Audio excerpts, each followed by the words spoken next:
Bonjour chère Mylène. Nous sommes heureux de vous retrouver pour un nouvel épisode. Aujourd'hui, nous allons évoquer que vous ne parlez pas français à votre naissance.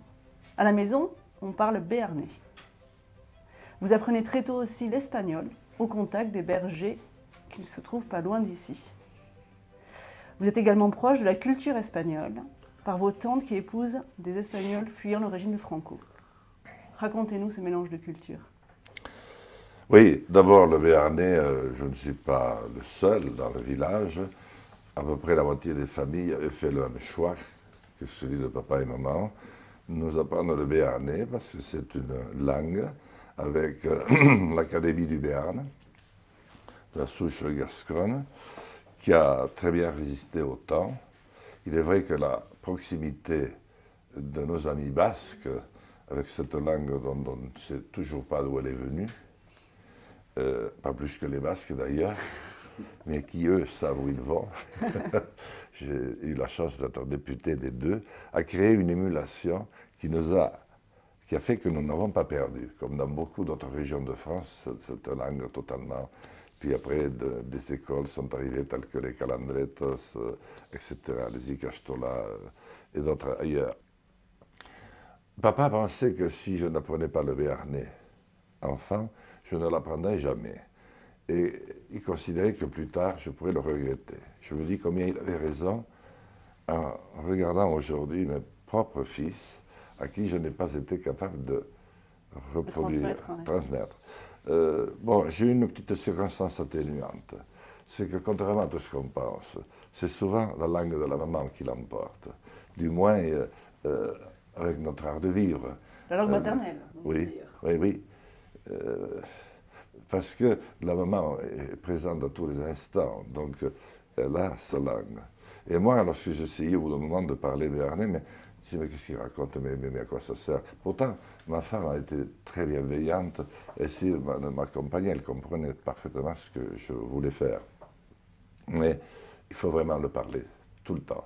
Et papa avait raison sur ce plan-là, il ne faut pas mélanger.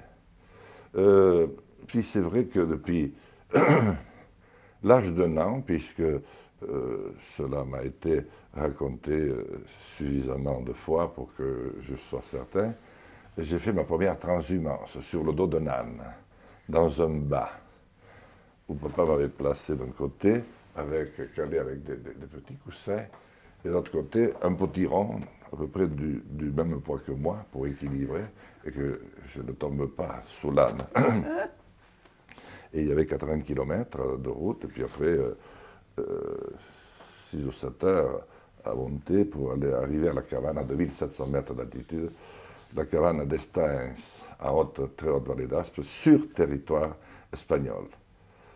Lorsque les papas espagnols qui partageaient la vie de mon père m'ont vu, ils ont fait pareil avec leurs enfants. Et c'est comme ça que, tout naturellement, j'ai appris l'espagnol parce qu'à cet âge-là, on apprend très facilement les langues.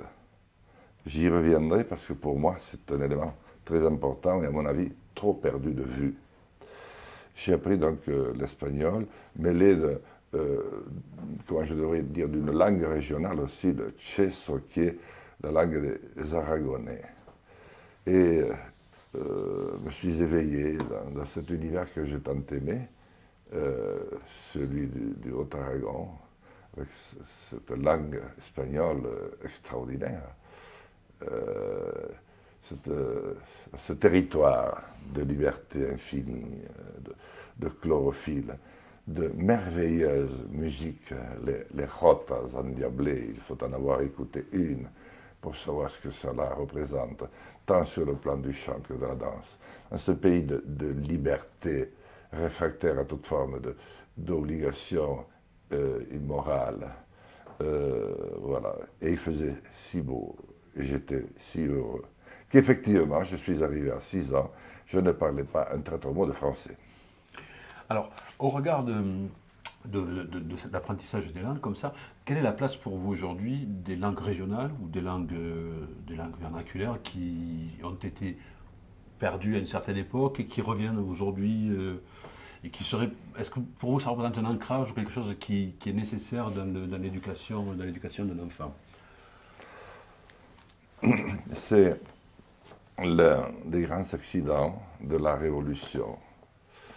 Est-ce que les révolutionnaires avaient le choix? Je ne sais pas. Peut-être que la Troisième République, plus tard, eût pu rattraper cela. Elle ne le fit pas.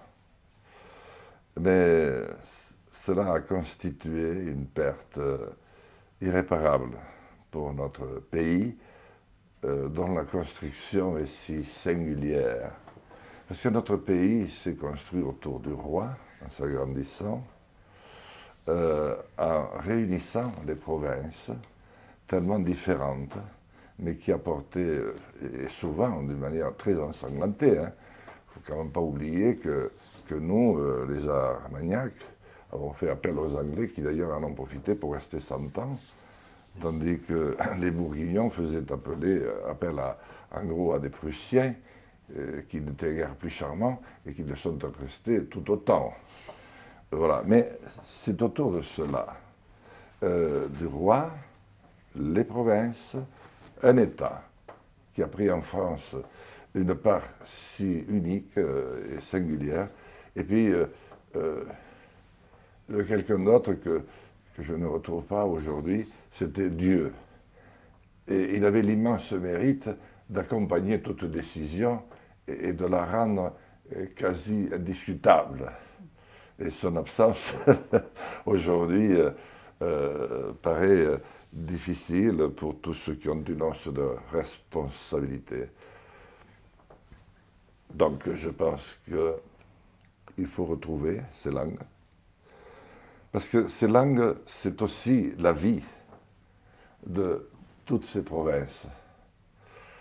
Il fallait promouvoir une très grande langue pour la France. Cela fut fait, et le français, c'est une langue à la fois si complexe, difficile à apprendre, et porteuse en elle-même d'ouverture d'esprit, comment je devrais dire, quelque part de révolution, mais en même temps d'harmonie. Et puis, toutes les autres venaient l'enrichir. Et ça a été une très grande erreur de penser le contraire.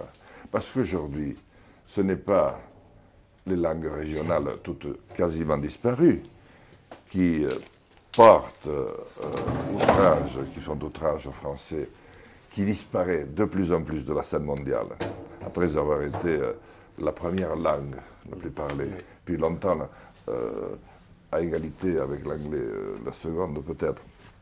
Mais c'est l'anglo-dollar. Donc les langues régionales n'y sont pour rien.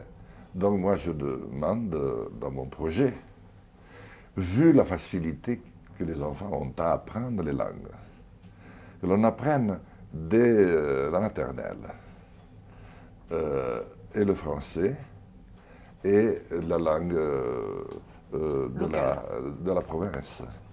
Et on pourra même aller beaucoup plus vite dans l'apprentissage d'une autre langue étrangère.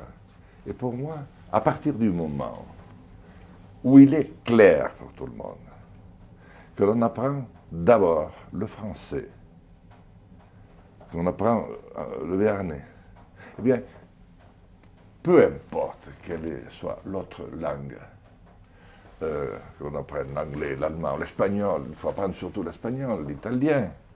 Mais même si c'est une langue venue de l'autre côté de la Méditerranée, ce n'est pas gênant.